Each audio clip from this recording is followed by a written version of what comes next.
Assalamualaikum warahmatullahi wabarakatuh. Perkenalkan, nama saya Muhammad Dafa dari kelas 11 Teknik Otomasi Industri. Di sini saya akan menjelaskan tentang dasar-dasar PLC. Di sini saya akan menjelaskan beberapa konteks, yaitu yang pertama ada jenis-jenis PLC, yang kedua konstruksi PLC, yang ketiga I/O PLC, yang keempat pemrograman PLC, dan yang kelima cara mengaktifkan mesin PLC. Nah, langsung saja kita lanjut ke konteks yang pertama. Yang pertama itu terdapat jenis-jenis PLC. PLC terdapat banyak jenis seperti Omron, Siemens, Mitsubishi, dan lain-lain. Di sini saya akan menjelaskan tentang PLC Omron CP1E. PLC Omron CP1E adalah PLC tipe compact yang dibuat oleh Omron yang dirancang untuk mengontrol mesin kecil hingga menengah. PLC Omron CP1E ini dibagi lagi menjadi beberapa jenis tipe seperti CP1EN, CP1EE, CP1ES, dan masih banyak tipe lagi yang lainnya. Nah, lanjut kita ke konteks yang kedua.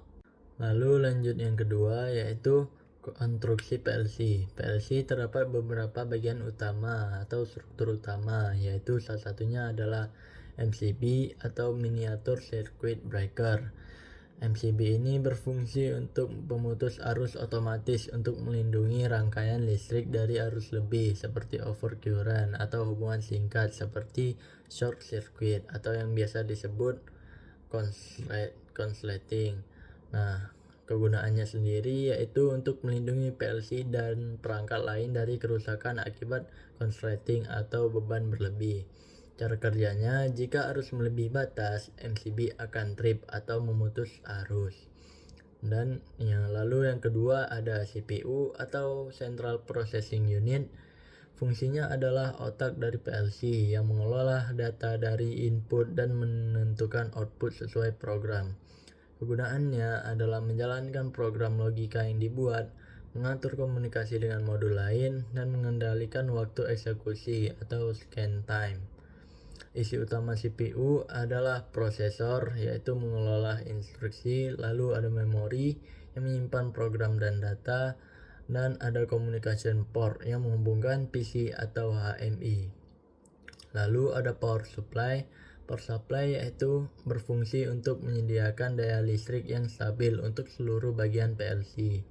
Jenisnya di PLC yaitu internal atau sudah menyatu dengan CPU. Ada juga yang eksternal dengan dalam kurung modul terpisah.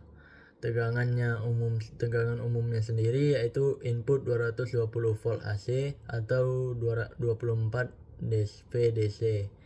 Outputnya yaitu 5 volt DC, 12 volt DC atau 24 volt DC untuk CPU dan modul.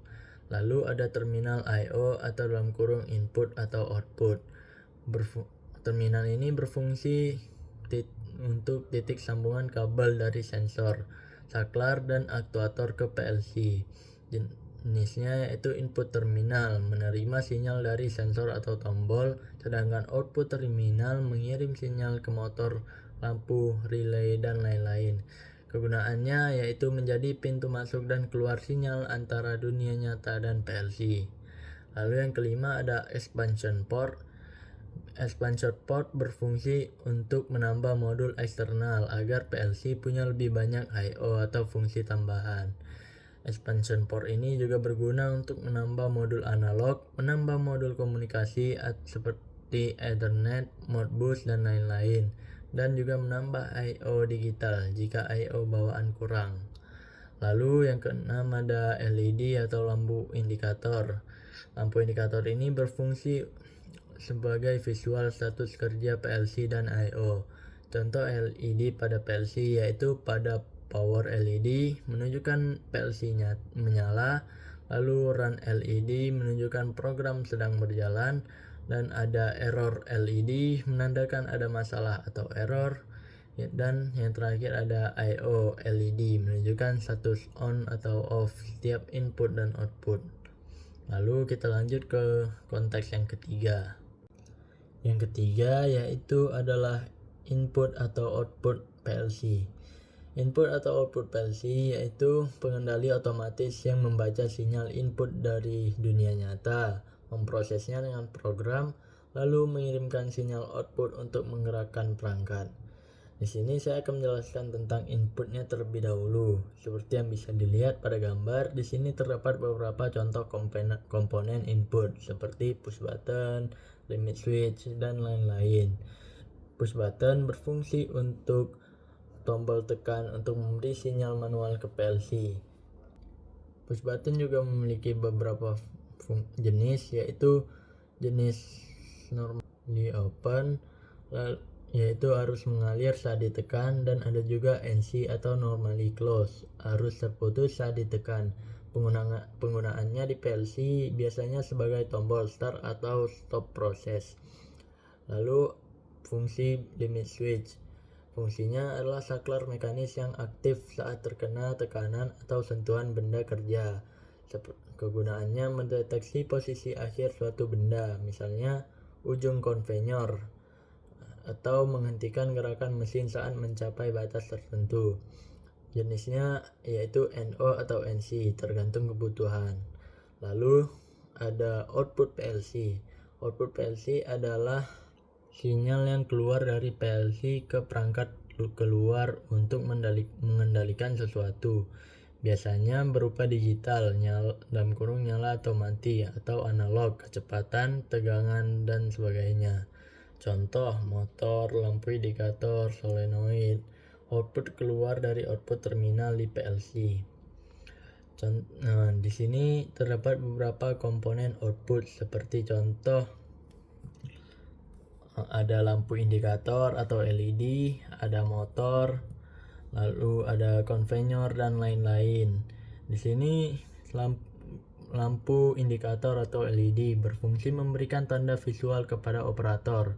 Penggunaannya menunjukkan status run atau stop mesin, menandakan error atau kondisi tertentu. Jenis warna umum: hijau mesin berjalan normal, merah alarm atau error, kuning proses siaga atau peringatan. Lalu ada fungsi motor menggerakkan bagian mekanis mesin. Penggunaannya adalah menggerakkan konveyor, pompa, kipas, dan sebagainya. Lalu kita lanjut ke konteks yang keempat. Konteks keempat ini adalah cara pemrograman PLC. Kita bisa melakukan pemrograman PLC dengan menggunakan beberapa aplikasi di laptop, yaitu di sini saya menggunakan aplikasi CX1 Omron. Dengan aplikasi ini kita bisa memprogram PLC lewat laptop, lalu menyambungkannya ke PLC nantinya. Dengan begitu kita bisa mengaktifkan mesin PLC dengan cara hanya memprogram lewat laptop saja. Lalu kita lanjut ke konteks yang keenam, yaitu mengaktifkan mesin PLC. Seperti yang bisa kita lihat pada gambar, yaitu di sini saya menggunakan sedikit contoh referensi gambar untuk mengaktifkan mesin PLC, yaitu di sini saya bertujuan untuk menghidupkan lampu LED atau lampu indikator dengan menggunakan push button. Sebenarnya banyak cara untuk mengaktifkan mesin PLC, tapi yang saya pernah pelajari di sini hanya dengan cara ini. Dan jika kalian ingin mengaktifkan mesin PLC dengan cara-cara lain, kalian bisa melihat banyak tutorial di YouTube ataupun di lain-lainnya. Mungkin hanya ini saja yang bisa saya sampaikan tentang dasar-dasar PLC, jenis-jenis PLC, dan lain-lain sebagainya. Dan mohon maaf bila masih banyak kekurangan ataupun kesalahan dalam berbicara. Saya akhiri. Assalamualaikum warahmatullahi wabarakatuh.